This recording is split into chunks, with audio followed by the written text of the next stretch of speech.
and board members. Today we're going to talk a little bit about leadership.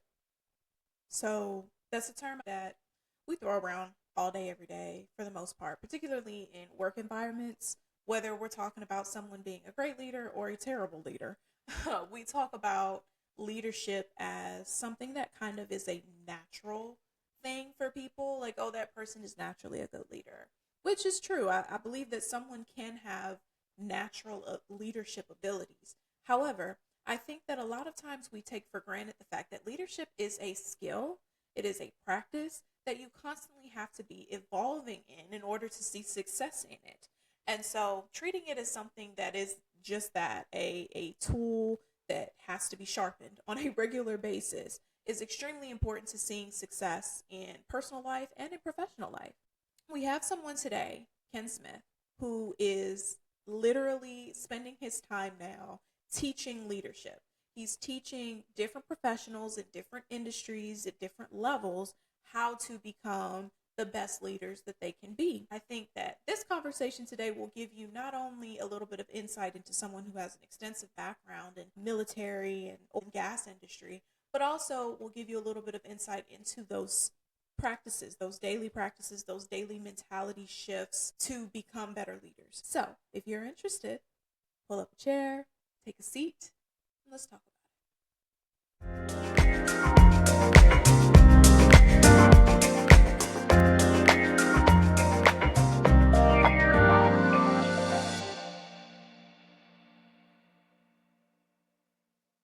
All right. Thank you, Ken Smith, for joining me today on the boardroom.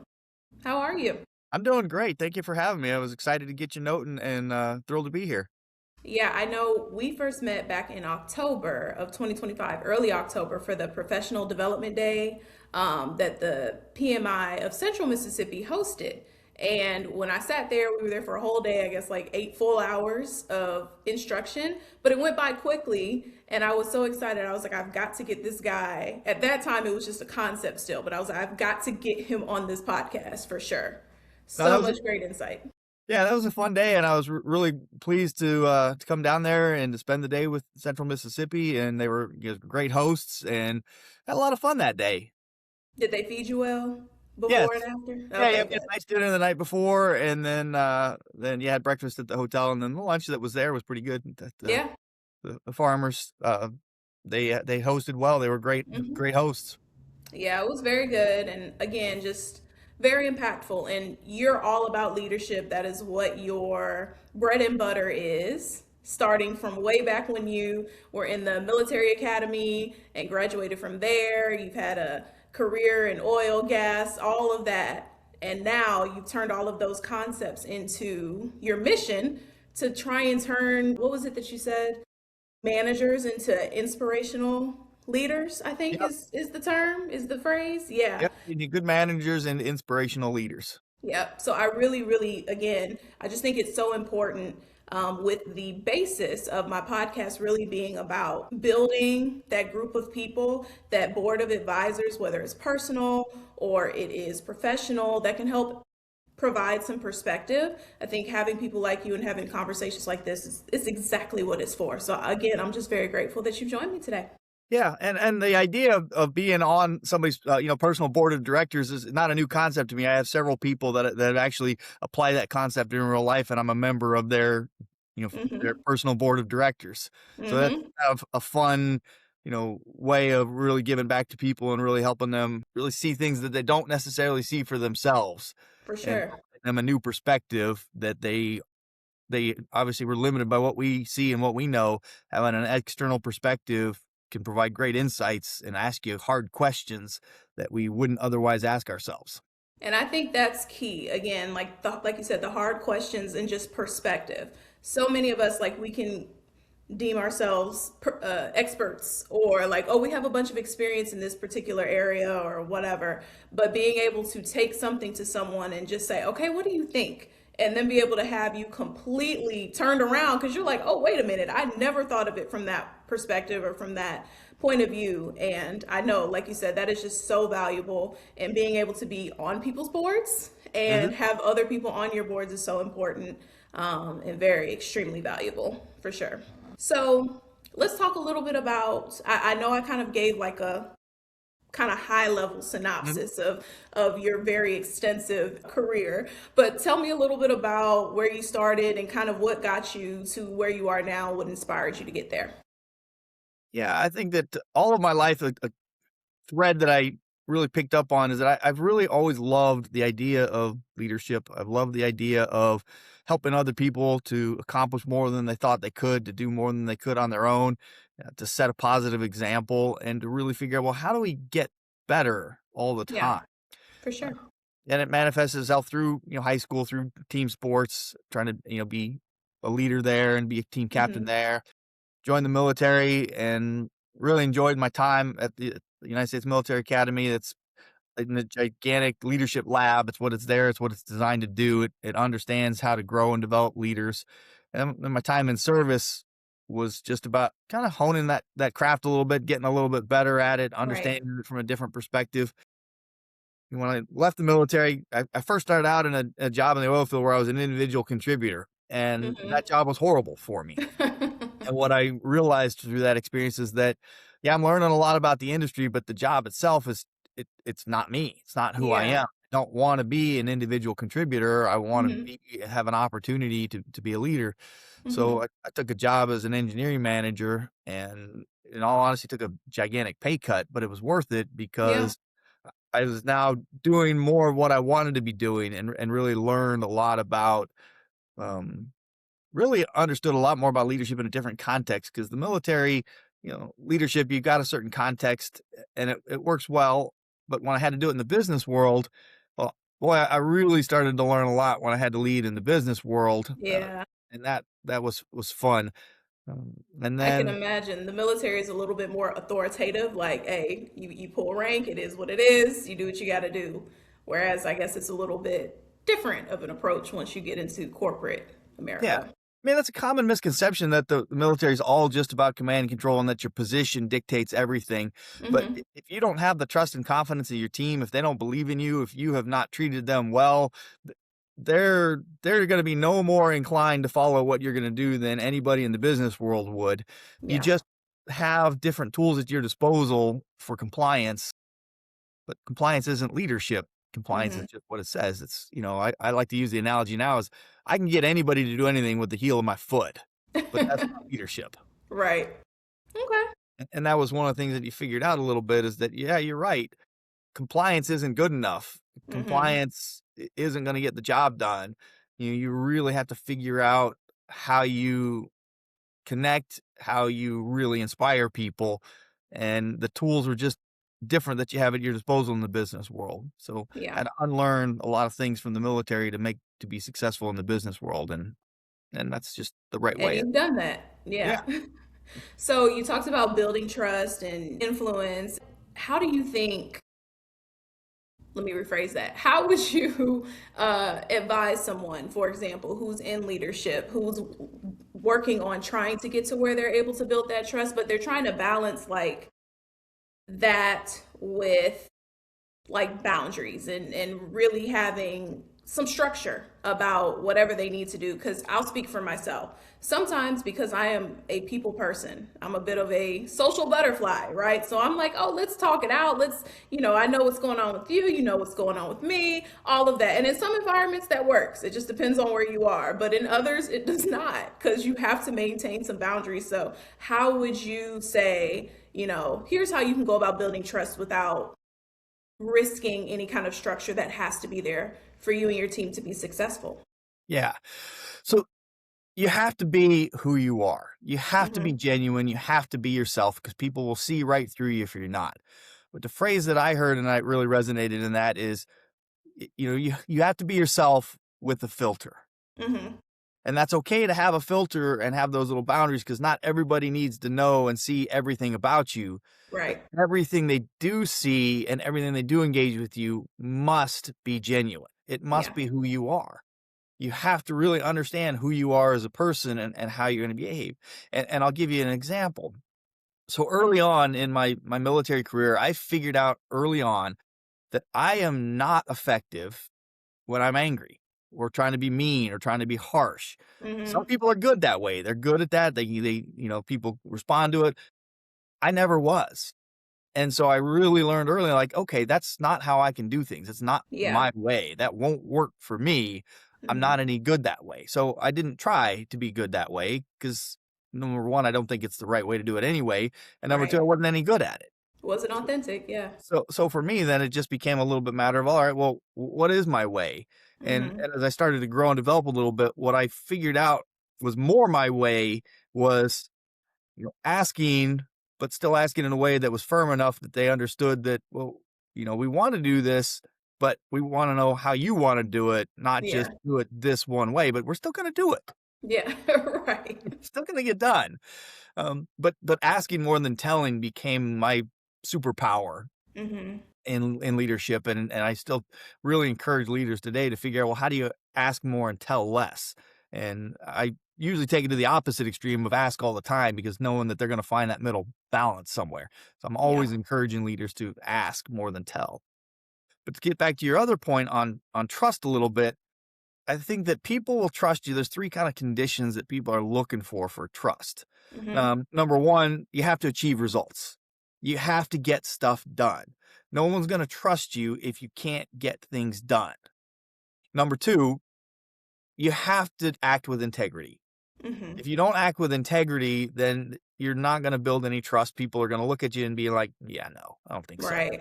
Mhm. And the third thing, then, aspect on that is you got to demonstrate concern, Yeah. genuine concern, a genuine interest in their well-being, a genuine interest in their success.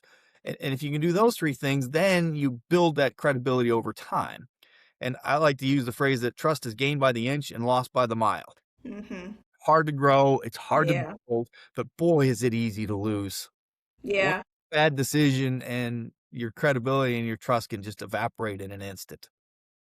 Have you seen, I mean, you don't have to give an example, but have you seen any circumstances where that has happened and someone maybe was able to work their way back up with trust, or do they just have to kind of move on and go somewhere else at that point? Well, you always have to try to move forward and to Yeah. rebuild that trust, but it can be difficult, and a lot like that concern and that care, if it's not genuine, if it's not Mhm. there, people won't follow you. They Yeah. won't believe in you. It can happen, but what it really takes is it takes a genuine effort, and typically when you make a mistake, you need to do the right thing, and if we make mistakes, the first thing we have to do is apologize. Right. And when I think about an apology, I think about a genuine apology, and it has several components to it that all must exist. Mhm. Number one, you first must acknowledge your your error, not Right. try to shield it, not try to justify it, not try to blame it on something else, but to own it. Once you own it, then you have to demonstrate some sincere regret for it. Mhm. Genuinely feel bad and express that you feel bad about what you did. And then the third step that we often miss, and what then prevents that trust from growing, is the third step is we have to act differently going forward. Mhm. We have to genuinely act differently and make amends for whatever transgression we made. Now, if we do all three of those things and we do them correctly and do them well, then we have the opportunity to garner more trust. But it starts with saying, "Yep, that's on me. I own that. My bad. I'll fix that. This is what I apologize for that, and here's what I'm Mhm. going to do differently." So So, go ahead, sir. I was about to say, and the challenge is that sometimes people just aren't sincere about that, Yeah.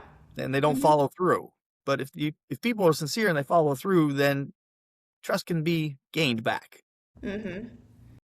So speaking in terms of like mistakes being made, and we're talking about everything in the context of leadership right now. Hmm. So I'm gonna just bring this up. It may be, true, maybe not.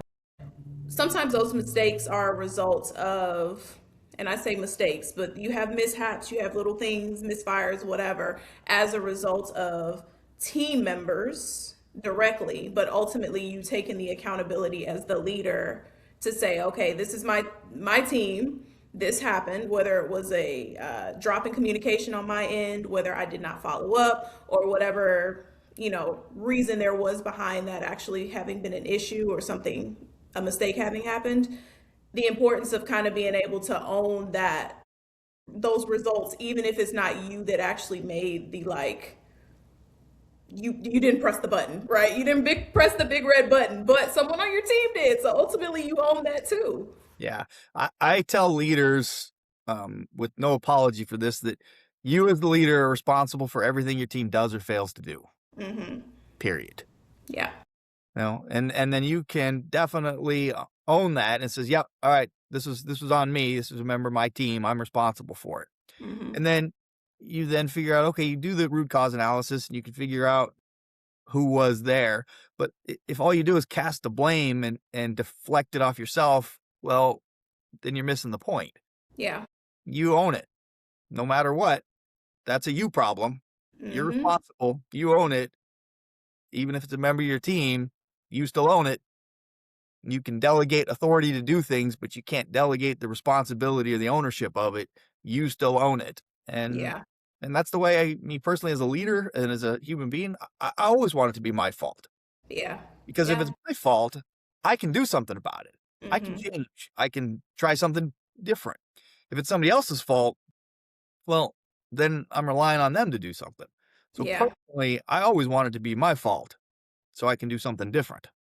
And honestly, I think, this goes back to what you were saying about building trust as well as a leader, from the people who are on your team.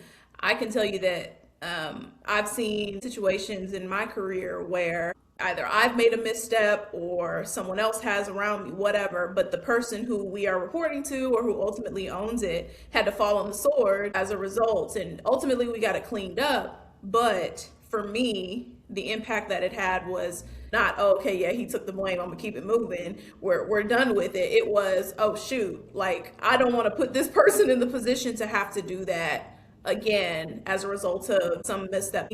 That's how I built some trust with those leaders and some really deeply rooted respect. They did what they had to do, fell on the sword, but they also took the opportunity to teach me and say, hey, you gotta tighten up. You Yeah. can't do that again, and show you what to do next. But I think, like you said, that kind of goes back to building trust, Yeah. taking ownership. And I like to talk with leaders, and I said one of the most important ways of evaluating you as a leader is how do you respond when people make mistakes? Yeah, That yeah. really is a huge indicator of you as a leader and how you are and who you are. Mm-hmm. Do you crush them and that's it, they're gone, they're out of here, no more? Do you take the time to understand, well, what happened? Was it a skill deficit, a will deficit, or a resource deficit? What was Mm-hmm. really going on here? What can we Mm-hmm. do differently? Do you take the time? And I like to differentiate from a mistake from a misstep. A misstep to me is you didn't really have any reasonable expectation that they would do anything differently. They didn't know any Mm-hmm. better. They didn't know what was supposed to happen. Versus a mistake, they knew better and did it anyway. Yeah. And you definitely treat those two as vastly different areas. And then, kind of evaluate that. What was the cause of it? Was it negligence, simple negligence, a gross negligence? Was it a character error? Was it, Mm-hmm. hey, I felt pressure because of this? Or, what was really going on there? And make a smart, informed decision based upon what was really going on, not just a knee jerk reaction because you're mad. Right. What was I think you talked about this at the professional development day where you were talking about like taking that period of time in between, like as a rest or a reset before you actually respond or react to something that may have gotten your blood pressure up a little bit, Yeah. and just taking a beat and saying, okay, if I got to go for a walk before I think about this again, I need to do that so that I don't fly off the handle or react emotionally. Yeah. At a minimum, I call it the hazardous half minute. It's 30 seconds that at a minimum, you don't respond in that first 30 seconds because you're not in a good state to respond yet. You Mm-hmm. haven't quite gotten your smart mind going on, your right mind yet. You're still in the overly, reactive mind. And you have to get out of that reactive mind before you can really process it correctly. And it may take 30 seconds. It may take longer, depends on Yeah. what the error or the mistake is. But, you know, mistakes are going to happen. And as long as we treat mistakes like an opportunity and we treat them as an opportunity to grow, to get better, to ensure that we never do it again, I mean, I don't want to make mistakes, but Yeah. I would rather make them early when the cost is low than make Mhm. them later on when the cost is high. Yeah. So if we make them early, we can fix them and we can prevent big ones later. Yeah, for sure. And all of these things to me kind of tie into just these practices, the mindset behind being a good leader. All of that ties into, the self leadership Hmm. concept to me, which is something that I think is missed a lot of time or just kind of overlooked. We skate over that real quick and just say, okay, how can I, be better at leading other people when in fact you kind of have to start with yourself. And I'll never forget some years ago, I was having questions just about direction and career growth and things like that, or how to do better in the position that I was in at the time. And one of the partners at the firm I was at was like, okay, well, what are you doing to make sure that you're in the space you need to be in? Like, how are you taking initiative? How are you growing? How are you taking your career into your own hands to start deciding what you want to do next and what that looks like, or just making sure you're ready for the next opportunity that comes along? And I think that again, at that point in my career, that was something that, I don't know. Maybe you just think it's a given. Like, oh, okay, if I'm trying to figure out how to be better for other people, then obviously that means that, I'm taking care of me, but you got to start with yourself in order to be able to build from that. So, what are your thoughts on self leadership? What have you seen about it? What have you spoken about it? Yeah, it all starts with you first. If you can't lead Mm-hmm. yourself well, you can't expect to lead others well. If you Mm-hmm. don't understand who you are, what you value, what your most important things are, how you want to operate, those are all very critical aspects of leadership. In my leadership courses, one of the exercises that we do is everybody writes their own personal leadership philosophy. And through that journey, and I call it a journey because that's far more important than the destination. That Mm-hmm. journey, people talk a lot about what they think about leadership and they have an understanding. But when you ask them, hey, write it down in 500 words or less, how you're going to lead and what people need to know about you as a leader, it's Mm-hmm. very transformative because people haven't always sat down and really thought about it. And there's a big difference between thinking about it and having to write it down. And even Yeah. more when you have to share that with other people. And that's part of the exercise in the program is they share that with other people in the class and then ultimately share that with all the members of their team. So understanding who you are, knowing yourself is by far that foundation, that fundamental aspect of leading others. You can't lead others if Mm-hmm. you don't know who you are, how Mm-hmm. your energies flow, the things that work for you, the things that don't work for you, the way you want to communicate with people, the way you prefer to be communicated yourself. And those Right. are all important things to know about yourself and taking that time.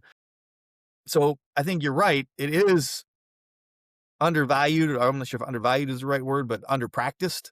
Yeah, for sure. Because when you see, hey, who's ever done anything like this? Very few people have ever done anything like it. So, Mm-hmm. but it's really fun, and just to watch the progression through the different days of the course, and to see, the changes that they make, and the edits they make, and the feedback that they get, and really understanding, what are their most important values, and seeing how they want to behave as a leader. Those are really, fun. And then to follow up later with them, say, all right, are you living that? Yeah. And asking people and challenging people, are you continuing to live that? And most people are, and that's a beautiful Yeah. thing. But they wouldn't be living it if they didn't understand it. I was talking to one group and they said, one of their values was integrity. Mm-hmm. But what was interesting about them is integrity to what? You have Hmm. to have some comparison if you Mm-hmm. want to talk about integrity. And Mm-hmm. so what they really liked about the leadership philosophy idea is, well, now it gives somebody something to have integrity against Right. what I've espoused I want to be as a leader. Now I can see, am I living and having integrity to Mm-hmm. what I espoused in my leadership philosophy? Hmm. So, can I ask what your leadership philosophy is? I'll give Or you a is copy. that Yep, is sure. okay, I can give okay. you if you'd like, or I can read it to you if you want. Yeah, let's go through it. Give me just a second, then I'll pull Yeah, it no up problem. because I'm like uh, pulling it up just to make sure I get it right. Yeah. All right. So here's my personal leadership philosophy. Leadership is the ability to inspire people to do more than they would have done on their own. It is a choice, not a position. It is creating an environment where people feel valued, respected, and empowered to do their best. My personal philosophy is forged from a passion for service to others and helping people unlock their leadership potential. Trust and respect are the foundations for strong relationships. Courage to have difficult conversations, grow these relationships, and demonstrate that the communication is the relationship. Integrity maintains the relationship over time, and thoughtfulness provides the boundaries. As a leader, I am responsible for providing resources and removing obstacles. I will lead from the front and set the example. I will place the team first and not ask anything of you that I will not do myself. I will provide you the expectations and allow you the freedom to decide how you get the work done. A lifetime of observation highlights my high need for control and constant movement. Simply ask for more time and space when needed, and I will give it to you. I expect you to enjoy your job and the people around you. Seek balance in your life. Burnout doesn't serve you, your family, or the team. Take time for self care and be open about your needs for yourself. Take initiative in all aspects. Follow adult rules, and you will gain more trust and responsibility through quality performance. Accountability is paramount. Zero is the only acceptable standard for safety, and that is achieved by good behaviors. If you are not trustworthy, you will not be on the team. Please minimize negative attitudes and letting me hear about things from other people I should have heard from you. I have tremendous faith in people and believe they want to do their best. A positive attitude and placing the needs of the client first is a service to everybody. Feedback is a gift, and I appreciate all of it. We grow by hearing from others what behaviors we should start, stop, and continue doing. Continuously building our relationships together will ensure we all accomplish our dreams. So Gotta say, sounds like it came from an expert. I'll tell you that much. that's my personal leadership philosophy that I wrote and I update and I review kind of every year. Does it still hold true? Do I need to adjust anything? Mm-hmm. So part of my self exploration and my self leadership is going through that every year and seeing, yep, does it still hold? Anything changed? Haven't made changes in quite a few years. Okay. Yeah, that's amazing. I was sitting here as you were reading it and kind of writing down some words that came to mind or that stuck out from yours. It was a lot, but I'll only read it. I'll read only a few. I would say inspire or inspiration, Mm-hmm. service, relationships, trust, effort, and positive mentality. Those were the things that kind of came to mind for me, some of them. And I think it's so telling of your years of experience and what people respond to and what works as well, what's effective when you're leading people, and just being able to, since we're talking about not just leadership in one setting, but leadership personally, leadership professionally, leadership in whatever other capacity. Those things I think are the key, sound like some key foundational leadership qualities and leadership practices that would be required regardless of where you are. And so I love that those are all included in what you say you've been using for years. Yeah, leadership is an activity of the heart. It has to be. It's not of the mind. You have to Hmm. lead from the heart. You have to genuinely care about people. You have to genuinely want people to do their best. You have Yeah. to genuinely put time, energy, and effort into people, and you really have to be there for them. It's not about what you need or your next step or your next goal, but it's about, well, how far can I help each person get on their own journey? And what Hmm. can I do to serve them? And how do I help them? Knowing that you've got an organizational position and mission that you're there to do, and that's got to get done, and that's not a bad Right. thing. You Right. you're in that position to get stuff done, and but what I think that people in a leadership position, they have the choices to make in how they choose to do that, Hmm. and how they choose um, to really engage with people. And one of the interesting things that I'm very, very proud of, and it may seem a little strange, but one thing that I'm proud of in my military and all of my career in leadership is I've never had a single person lose vacation in all of Mm. my years of leadership and management. And I'm very Wow. proud about that because a lot of organizations, you have a use or lose. If you don't use it, you get wrong. Oh yeah. And I've never allowed anybody to lose vacation. Yeah. And I had one of my engineers that was kind of, he spent a lot of time offshore. And most of the time, he lost a lot of vacation days. And I said, Mhm. okay, it's not going to happen anymore. Yeah. So, what you need to do right now is think about what you want to do with it, come up with it, make a plan now. Don't care where you go, just don't be Mhm. here, but go Yeah. out and do something, use it. I'm not going to allow Mhm. you to lose it. And it was a little strange for him, but I was literally making him take vacation days. Yeah. So he took about 10 days one time and did a bunch of touring and came back and he's like, "Man, I can't believe what I've been missing all this time. I'm so glad that you made me use that." But it Yeah. was that idea is that that's important. That reset's Mhm. important. And yeah, we need to get good work out of people, but I want them to use what they've earned. I want them to take advantage of that. I want them to feel like that that's an important aspect to do that reset, and it allows them to come back, charged and ready to go. Yeah. So making that investment in little things like that, and just saying nobody's going to lose vacation under my watch, and I think that that's just one of those things that I believe in, and figure that's a way of how I take good care of people. And Yeah. it came back one time when one of my other engineers, who I'd taken really good care of and done these little things for and made Mhm. deposits and taken good Mhm. care of. Well, we had a crisis and he didn't want to go offshore anymore. And he'd made that clear. And I said, all right, well, we were working towards getting a new position and something Mhm. came up and he was the only person that I had to do it. Yeah. And I talked to him on a Friday and I said, hey, look, don't say no right now. Just, you don't have to say yes right now. Just don't say no. Let's talk about it on Right. Monday. He came back on Monday, says, all right, Ken, I'll do it. I said, all right, good deal. He asked me a little while later, he says, what would you have done if I didn't agree to do it? I said, unfortunately, I would have made you do it. But I didn't There have was no to. option. There was no option. He was doing it Yeah. one way or the other, but I didn't have to go there right away. Yeah. That input that I had given him and that credits that I had built and the things Mhm. that I had done in as his leader for a long time, he then felt like, okay, yeah, I can do this for him. He's asking me. He hasn't really, he's done a lot. Now he's asking me for something. He was inspired to follow through and to do that.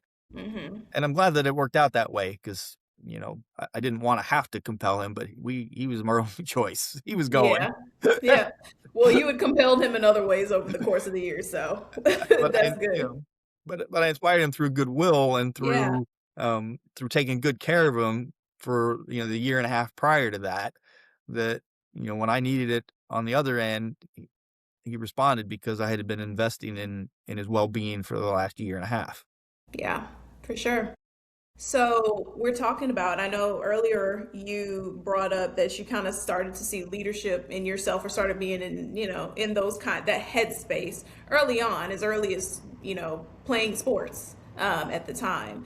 So if you had to define phases of leadership, like I start off here and I kind of move my way throughout leadership until I'm done professionally or whatever that looks like. If you had to define some phases, what would they be? Yeah. Well, I think the first important thing to realize is that I consider leadership a choice, not a position. So it's not about an organizational position. It's about choosing to want to inspire other people. But you hit the first one already. The first step is always leading yourself. And then you end up leading others. And that's Mm-hmm. typically comes in the form of some kind of a supervisor. And oftentimes you're the best project manager that can make you in charge of other project managers. And Mm-hmm. unfortunately, sometimes the best project manager doesn't always make the best project leader, doesn't have the choice, doesn't want to. Yeah.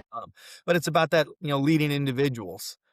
Then that next step, you're now leading other leaders. And your leadership has to evolve a little bit because the things that you're doing to inspire an individual, a lot different than when you have leaders of leaders in that, Mm-hmm. that next kind of level in there. Eventually, then you get to where you lead some kind of a function, like you're the head of the PMO. You lead all of the projects throughout an organization. Some kind of Mm-hmm. a functional lead. Then you start getting into where you're responsible for an entire function, an entire unit, and you're that business leader.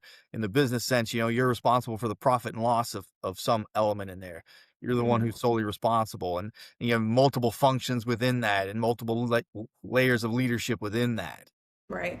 And it finally starts culminating where you start becoming much more of that strategic leader, where you're really not doing anymore. You're just leading. and you're setting vision and you're setting strategy and you're inspecting out there and you're not really performing any individual contributor functions anymore. It's solely that leadership. And that's that executive level leadership where that's all you're doing is leading now. So do you think, I know we talked about it in phases, and obviously in theory or in practice most of the time it's a progressive kind of step or phase for leadership. But have you ever seen where someone has kind of jumped around and has been successful? Like they may have somehow ended up in some kind of a strategic situation, and then now they go back to leading individuals, and now they're like, have you ever seen that happen and it work out for somebody? Yeah, I was talking with somebody the other day and he said, yeah, I became the CEO of this company and it was way earlier, way he wasn't ready for it yet. And in his story, he was telling me about how he surrounded himself with good other CEOs and really picked their brains and found that kind of that board of directors, so to speak, of other leaders and really saw, well, how does this person do it? And how does this work for them? But he clearly admitted that it took him 4 years before he really felt like he was at the level he was supposed to be at. Mm, That growth was, he kinda had to accelerate it a little bit. So it's yeah, not that people can't do those things and make those jumps and make those leaps well, but sometimes we miss that foundation and we make a lot more mistakes along the way than we would have otherwise. yeah, So trying to be in too big of a hurry or trying to jump too fast, there's a lot of lessons that we need to learn. There's a lot of experiences that we need to have. And it's okay to allow those experiences to happen and because you're going to get them one way or the other. And sometimes it's a little bit easier to do them a nice slow easy way than to figure it out the hard way and have to do thrown in the discovery deep learning. end. Yeah, yeah. So, speaking of that and just kind of being thrown into the deep end, sink or swim, what are some things that in your career or, and others around you, that failure or some missteps or mistakes have taught you that success you feel like has not, or it was not as impactful coming from a place of success? It was like when I was really down and out, or when I had to, go apologize for this, take ownership for this. That's really what taught me XYZ. Yeah. Yeah. Like everybody else in the world, I had my experience where I had that catastrophic, failure and it was painful. It hurt. I'll own that it was, it, it's one of those experiences that you recognize the value of it afterwards, but boy, in the moment, you're just like, this is awful. And, Yeah. and I recognize that. So I had my moment. And what I really learned from that was a couple of things. Number one, I learned a massive amount of humility because up until that point, I'd been pretty successful in everything that I'd done. And this was really one of those first times where I wasn't wildly successful. It allowed me to grow in a way that I wouldn't have otherwise. Had I continued on the trajectory I was on, I would have missed an opportunity to understand what that's like and to be able to Hmm. share that story with other people and to be able to have that level of empathy of understanding what it's like. Because prior to this, I was very, very harsh and critical of mistakes. And I didn't take the time to evaluate and understand what was the cause of those. It was, "If I can do this, so can you," kind of an attitude, and I had a lack of understanding and empathy, and so that allowed me a level of professional growth that I would have never have had without that catastrophic mistake. I think the other thing that was critical about that is it provided me the opportunity to learn how to coach people through that, to Yeah. understand, "Hey, here's the steps, here's how we do this, here's how you get back to where you need to be, here's how you become stronger because of this." Hmm. And had I not had that catastrophic mistake, I wouldn't have had the value of those lessons. So nobody wants to have them happen. Nobody asks for them. I'm sure you ask most people, they could go back and take them away. They probably would. But in the end, it was an important aspect of my growth professionally and as a coach and as a leader. And I feel Yeah. that I'm definitely much more effective because of the lessons that I had to learn from that I wouldn't have, because success is a horrible teacher. It is. Because, like you said, you don't ever learn the value of going back and saying, okay, why? Why are we here? And what are we doing differently if everything's always working out for you? Yeah. So yeah, we have Unfortunately. to value and honor those and recognize that that's part of life and it Yeah. happens and we own it and we figure out, well, where do we go forward from there? Yeah. So, what about talking about a little bit of leadership from, let's just say, leadership from, I'll use the term, the second seat, Hmm. or from behind, leadership from behind? What are your thoughts on that? What are some encouraging or just what's some advice, some perspective to give folks who are like, okay, I feel like, I am a leader. I demonstrate XYZ but I'm not in a leadership position because people so often tie leadership to positions, to titles, to what they would think is authority or their thoughts on it. What are your thoughts on that? What's Yeah, the leadership is perspective? absolutely not a position. It is not a Hmm. title. It is not has nothing to do with your organizational structure or who is obligated to do what that you say. That's all the management side of things. And that's important. You need to manage. That's an important aspect of being a leader, is being able to manage. But Yeah. you need no formal authority to lead. You simply need to choose to lead. And then that choice that you make then says, okay, I'm going to do things the right way. I'm going Yeah. to demonstrate what right looks like. I'm going to have important conversations. I'm going to learn how to give people good feedback that is Hmm. effective and is helpful in an effective way. I'm going to learn and demonstrate good communication and making sure that I'm understood. I'm going to recognize and live my values and understand what values I hold and honor those values. Yeah. I'm going to care about people and demonstrate that care about them. I'm going to prioritize people and people's well-being, and I'm going to garner trust with people, and I'm Yeah. going to be trustworthy, and those are all things that you can always do to lead that have absolutely nothing to do with a title or Yeah. absolutely nothing to do with a designation. Everybody can be a leader. Hmm. Everybody who wants to and chooses to can be a leader. Not everybody wants to, though. There's an interesting statistic out there that Yeah. says 60% of the people don't ever want to lead another person. Hmm. 60%. That's pretty high. Yeah. And I think that that's an important thing to realize, is that leadership's not for everybody, and that's perfectly fine. That's good. Hmm. If you Yeah. don't want to lead, no worries, don't do it. Right. But people that want the position and want the elevation, or they're in a company that's the only way they get promoted, and then they end up taking these positions where they don't really want to be there and they don't Yeah. really want to be doing the things that you need to do to lead well. So that then becomes a disconnect with them, and that's when you have ineffective leaders, and that's when you have bosses that you don't want to work for, and that's when you have people that you're like, I wouldn't follow this person out of idle curiosity.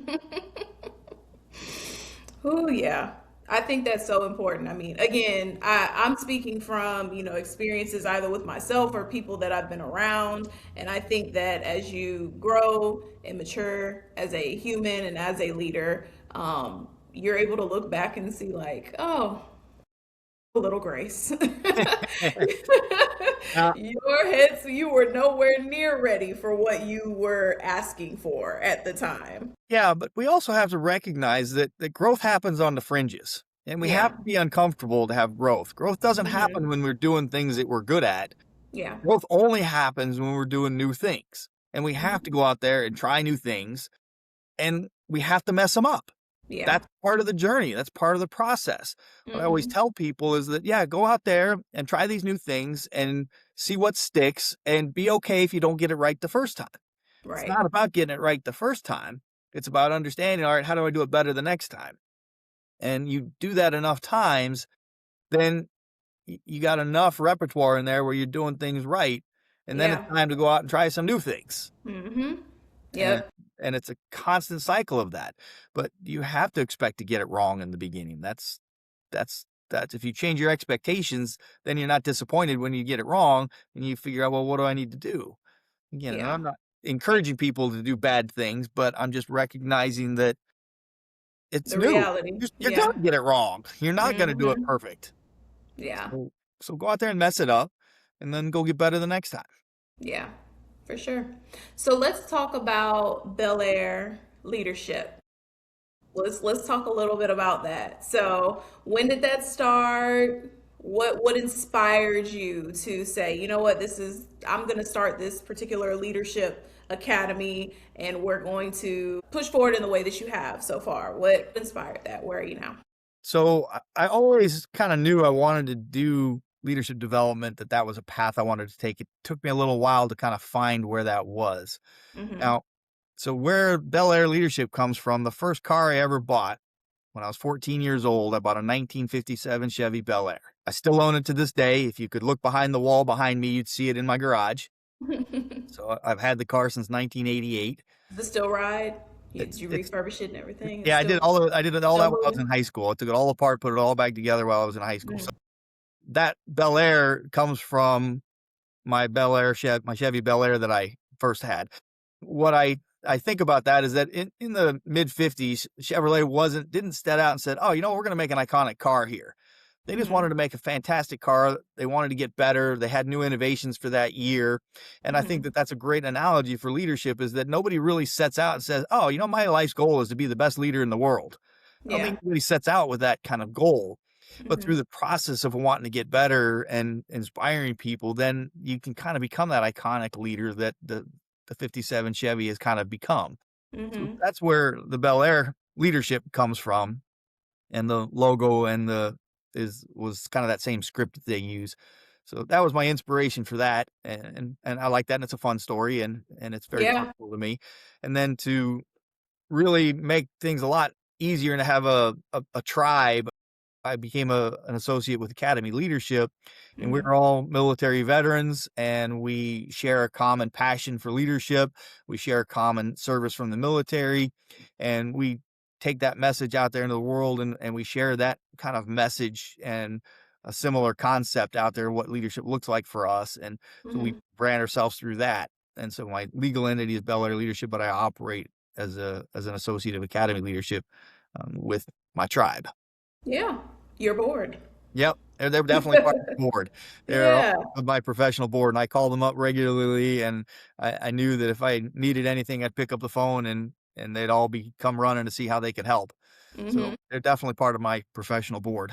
For sure. But So some of the things I looked to see, some of the things that Bel Air leadership provides, you have the team building, you'll come in, you'll lead those, executive coaching, training, management consulting, just to name a few mhm. of the things what's been your favorite kind of niche to provide to an organization or to leaders? What I love the most is working with an entire group from within the same organization. Okay. So when they talk about the president, the CEO, all the way down to the first line leaders, and Mm-hmm. they all buy into a program together and they start living that program. And when they're all doing it together, then everything has a chance to really take root. They decide, what do we want to do together? What are the things that we care about leadership? How does this look for us? And they hold each other accountable to those principles. Yeah. And I'll give you one example.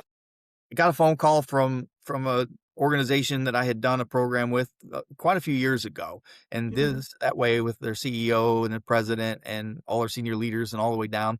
And she was in charge of the quality department, and she said, "Hey, Ken, boy, I got to tell you, boy, we still do back briefs, and we still do this and that you taught us, and we still do this that we agreed on there." And she Mm-hmm. started spouting off all of these different things and how they give feedback and everything else. And I'm like, and that was 5 years ago when I first started working with Yeah. them. And to hear all of those things that live and breathe and strive in their organization, boy, I can't tell you how much that warmed my heart and Yeah. how meaningful that was, because it was an understanding that those things resonated with their organization. They wanted to live those, and they did, and they proved to be effective for the organization, and everybody grew, and the organization's thriving as a result Yeah. of those things. So that's what I really love the most, is to provide that leadership development for an entire group. And the other things that you mentioned, yes, I do 360 assessments. I do organizational assessments. Coaching is always part of the program because, Mm-hmm. you know, just learning something doesn't do anything. You got to go out and practice it. And we talked about getting it wrong. So the coaching then helps reinforce those things. But yet understanding how teams work together and how they integrate with one another and how they communicate with one another and how they get more effective with that, that's kind of all part of those things, and it all fits together, and they're all just different tools to really help an organization grow, Yeah. get better, meet their objectives, satisfy the mission of the organization. It's just about helping them grow and get better as an organization as well as individually as people. I think one of the other things that I find immensely satisfying with my role is not just how they apply it in the business world, but all the things that they take and how they apply it in their personal lives. Yeah. And the number of times I've heard, man, I can't believe how much better my marriage is because of the leadership, development and the things that we talked about. Yeah. Hearing things like that where it goes beyond just what happens in their organization, but what happens in the rest of their lives and how they lead. And that to me is profoundly impactful, and it really makes those interactions, all the more valuable to understand how it impacts them personally, not just professionally. Yeah. For sure. And like I said, even talking about the self leadership and everything that we discussed earlier, those concepts, those baseline facts that have to be true and have to be something that you're attaining or striving for or striving to attain, in order to be a good leader to anybody else. Like you said, it's just a huge part of that, applying it in your personal life and the nonprofits that you may be a part of, applying it in your relationships, applying it in whatever other side endeavors or side quests you're going on, to see success. So A lot of people love think that. like we have a work self and a home self, and I Yeah. don't really think that that's true. I think we just have ourselves, and we choose to behave maybe a little bit differently in some of those settings. And I remember one time I was talking with my wife, and I said something interesting. I said, I feel like I'm so much more effective of a leader at work than I am at home. And she kind of perked up and challenged me on that a little bit. She says, "Well, shouldn't it be the other way around? Yeah. Why do you think that is?" Hmm. So I had to stop and reflect on that one for a little bit. And so I came back a little while later and I said, "All right, well, I think I figured out what it is." It's like when I'm at work, I have a certain level of detachment versus say where I am with my children. I felt Hmm. like a personal responsibility for the outcomes with my children more so than I say did in the business. Right. And I found that that was interesting, is that made me less effective as a leader, not more effective as a leader. Mm. So what that helped me understand and do a little bit better was to recognize, well, no, they're responsible for themselves. They're people. And Hmm. yeah, I do feel a little extra ownership of that, but that extra ownership is clouding my effectiveness in how I'm leading my family and leading my kids. Yeah. So I had to kind of let go of that a little bit. And when I did, it had a tremendous impact on my relationship with my kids, as well as how effective I was at really living those values that I know about leadership Hmm. in the home, not just in at work. So we make those different choices, but the fundamentals are pretty similar. And Yeah. leading our families, it's really similar to leading our businesses, and effectively leading them is very, very similar. And Yeah. so you just have to recognize that those principles are similar, but the choices we make are a little bit different, and understanding why we're making them differently can really lead to some great insights. Yeah. Yeah, for sure. For sure. Like you said, I mean, we're just who we are. There's no cutoff one way or the other. Especially like if you think about it in the context of, we have the whole work from home culture too, where there really is no separation in even where you are, like, or what you're wearing at home versus what you're wearing to work. So leaning into that and just saying, look, the same discipline and structure and desire for having an impact, desire for doing things correctly that I have at work is the same that I should have for home and vice versa. It just may, you may talk a little bit differently. You may be a little bit more relaxed. Have a drink, while you're doing it at home versus Yeah. at work that may not fly. They look a little different, they smell a little different, they taste Yeah. different, but Yeah. the fundamentals are the same. And we just have Yeah. to figure out how do we behave in a way that is congruent with those important values and with those best practices that we know to work. Okay. One thing I want us to be able to kind of leave off with Mhm. is some advice from you. All right, you've given us plenty of gems at this point, but what are three pieces of advice you have for emerging leaders or leaders who are experiencing just major shifts in their career or life, just in general? Yeah. So number one, I would tell people choose to lead or choose not to lead. Both are acceptable. Don't be in the middle. Mm-hmm. I had a saying that says lead, follow, or get out of the way. Yeah. And I think that that's an important choice. And they're all great. There's it's not a bad choice if you choose not to lead. That's okay. Just don't get in the way of others that are trying to do that. So that's the first thing I would say. The second thing is I really believe in, three guiding principles. I call them my three questions that people ask about their leaders. Number Mm-hmm. one, they ask, is my leader competent? And that's not mean competent to do the technical job. Are they competent to do the leadership jobs? So really Mm-hmm. build that competencies, build those leadership skills. Some people call them soft skills. I don't call them soft Mm-hmm. skills because there's nothing soft about them. They're Yeah. proper skills. They're leadership skills. So build those leadership skills. Mm-hmm. Number two, you have to demonstrate that you care about people. You must genuinely love the people that you lead, and you need to honor that and genuinely care about them. And Mm-hmm. then the third one that I'm going to ask is, does this person, do I trust them? And Yeah. you must genuinely develop that trust, garner that trust, and more importantly, give that trust freely Mm-hmm. to Yeah. others. So that's the second piece that I would look. And the Mm-hmm. third piece is I would really encourage leaders when things get challenging, go outward, not inward. Okay. Seek out others who have experiences, who have gone through these types of things, who have different perspectives. Find your board. So when Yeah. things get tough, go outward, not inward. So those Yeah. are the three things that I would recommend leaders who are emerging or having challenges or struggling.